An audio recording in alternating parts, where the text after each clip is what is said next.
how did y'all feel about? First off, I'm also happy that Amari wasn't there. She'd have ruined it. Oh my gosh!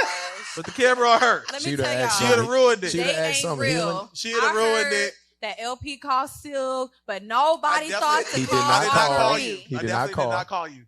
He didn't call me. Laverne didn't call me. No. That's who you should be mad at. Yeah. I was like, out of all people, you didn't think to call me. I would have packed my dad up. I said, hey, get you going. He took the shirt off his back Mm-hmm.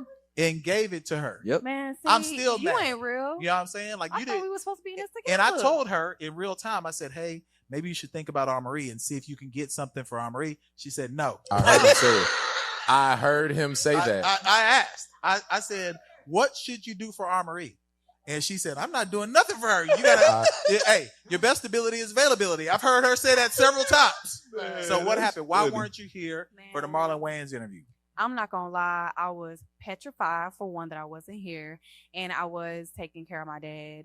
Y'all probably seen him in the back sometimes, but you know he needs the support whenever he's by himself. So I just was there, and I had no idea. But had I would have known that Marlon Wayans was gonna be in the building, I said, "Get your stuff. We get in the car. Get your stuff. Pack it up, Pops. All your stuff. We is going to the hive right now." And see the way you handling your father is why you shouldn't be. Exactly. Like we need people who are soft with their parents who are aging. You're not. I am soft with my dad. No. Marlon would have sniffed it out, and we wouldn't be able to do no interview with him. Nope. So I'm glad you weren't here. Fellas, how did y'all feel about that?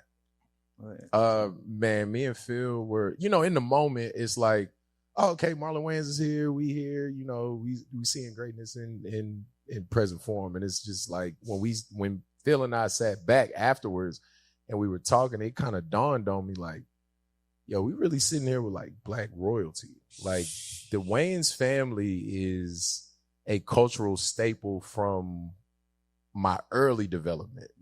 Like I watched In Living Color, and that changed black entertainment in the early 90s. And to see where he started, where he would make, a few little cameos here and there, where his brother would put him on and put him in position, for him to take those little favors and parlay it into now he's taking the baton and carrying the Wayans family on his back and, adding to what Keenan had already built. He set the foundation. So now that foundation is built, let's take it to another level. Let's really infiltrate this industry and take a claim that honestly they're owed.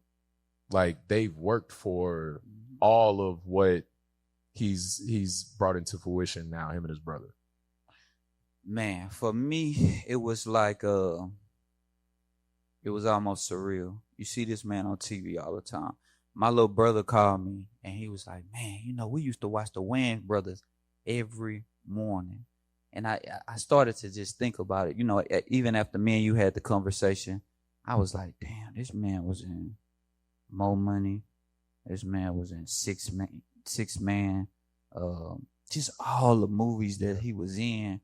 And then the family that he came from. What excited me the most was how proudly he spoke about his brother. Yeah.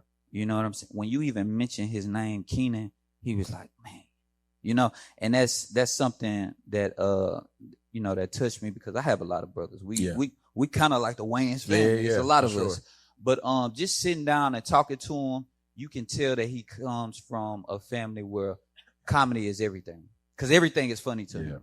He's going to make light of anything. You know what I'm saying? But just sitting down with a legend, man, that has done so many significant things for us, black culture. Yeah.